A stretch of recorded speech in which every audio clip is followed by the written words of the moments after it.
जहां एक ओर चुनावी रुझानों ने पार्टियों की धड़कनें बढ़ा दी है, तो वहीं दूसरी ओर बागी भी बीजेपी और कांग्रेस का गणित बिगाड़ते दिख रहे हैं। सांचौर की बात करें तो ये सीट हमेशा से दोनों ही पार्टियों के लिए परेशानी वाली रही है। हर बार यहां बगावत के कारण पार्टियों का वोट बटा है। इस बार भी यहां दोनों के वोट बटते नजर आ रहे हैं। वोट बंटवारे का डर सता रहा है दोनों ही पार्टियों को। देखिए रिपोर्ट।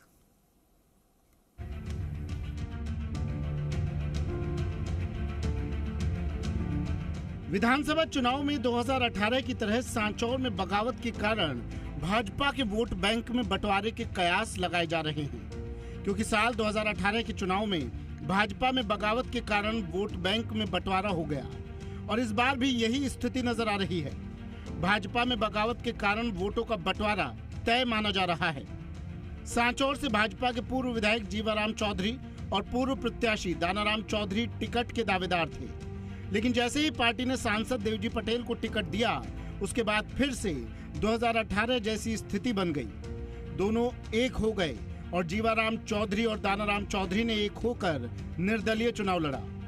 देवजी पटेल चौधरी पटेल समाज से हैं और जीवाराम दानाराम भी चौधरी समाज से आते हैं, इसलिए समाज के साथ साथ भाजपा के वोट में भी बंटवारे की स्थिति मानी जा रही है। निर्दलीय और भाजपा दोनों में उम्मीदवार 2-3 बार खड़ा होने से उन्होंने ये सबक सीख लिया है कि अब अपन भाजपा के साथ जाएंगे। निर्दलीय को वोट, निर्दलीय भी भाजपा जैसा ही है, उसको नहीं देंगे तो अपनी जीत कभी आएगी नहीं। इसलिए उन्होंने ये सीख ली है कि अब के भाजपा को नहीं देकर के निर्दलीय जीवाराम जो है वो भाजपा से टिकट में भाजपा के उनको वोट दिए। 2018 में बगावत के कारण हारी थी भाजपा। विधानसभा चुनाव 2018 में भाजपा ने जीवाराम चौधरी का टिकट काटकर दानाराम चौधरी को दे दिया था, जिस कारण जीवाराम चौधरी ने बगावत कर दी थी।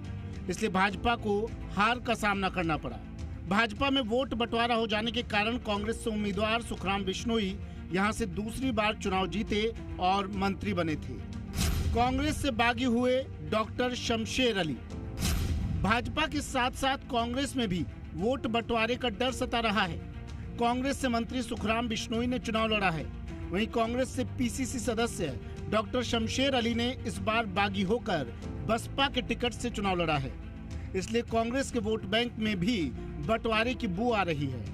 अगर चारों प्रत्याशियों के अपने अपने बूथों पर वोटिंग की बात करें तो भाजपा के प्रत्याशी देवजी पटेल के बूथ प्राथमिक विद्यालय जाजूसन में 91.65% वोटिंग हुई।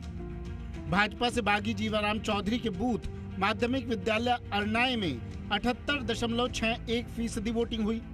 वहीं कांग्रेस प्रत्याशी मंत्री सुखराम बिश्नोई के बोहरा जवताराम जीतमल के राजकीय उच्च माध्यमिक विद्यालय केरिया में 72.18% वोटिंग हुई और कांग्रेस से बागी बसपा प्रत्याशी डॉक्टर शमशेर अली के बूथ प्राथमिक विद्यालय कमलापुर में 89.18% वोटिंग हुई है।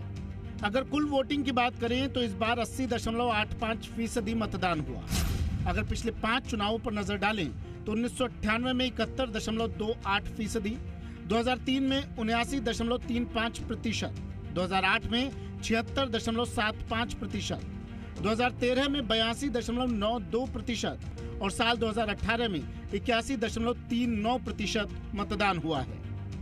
4 चुनाव में भाजपा एक बार और कांग्रेस 2 बार जीती थी। गणपत बिश्नोई, जी मीडिया, सांचौर।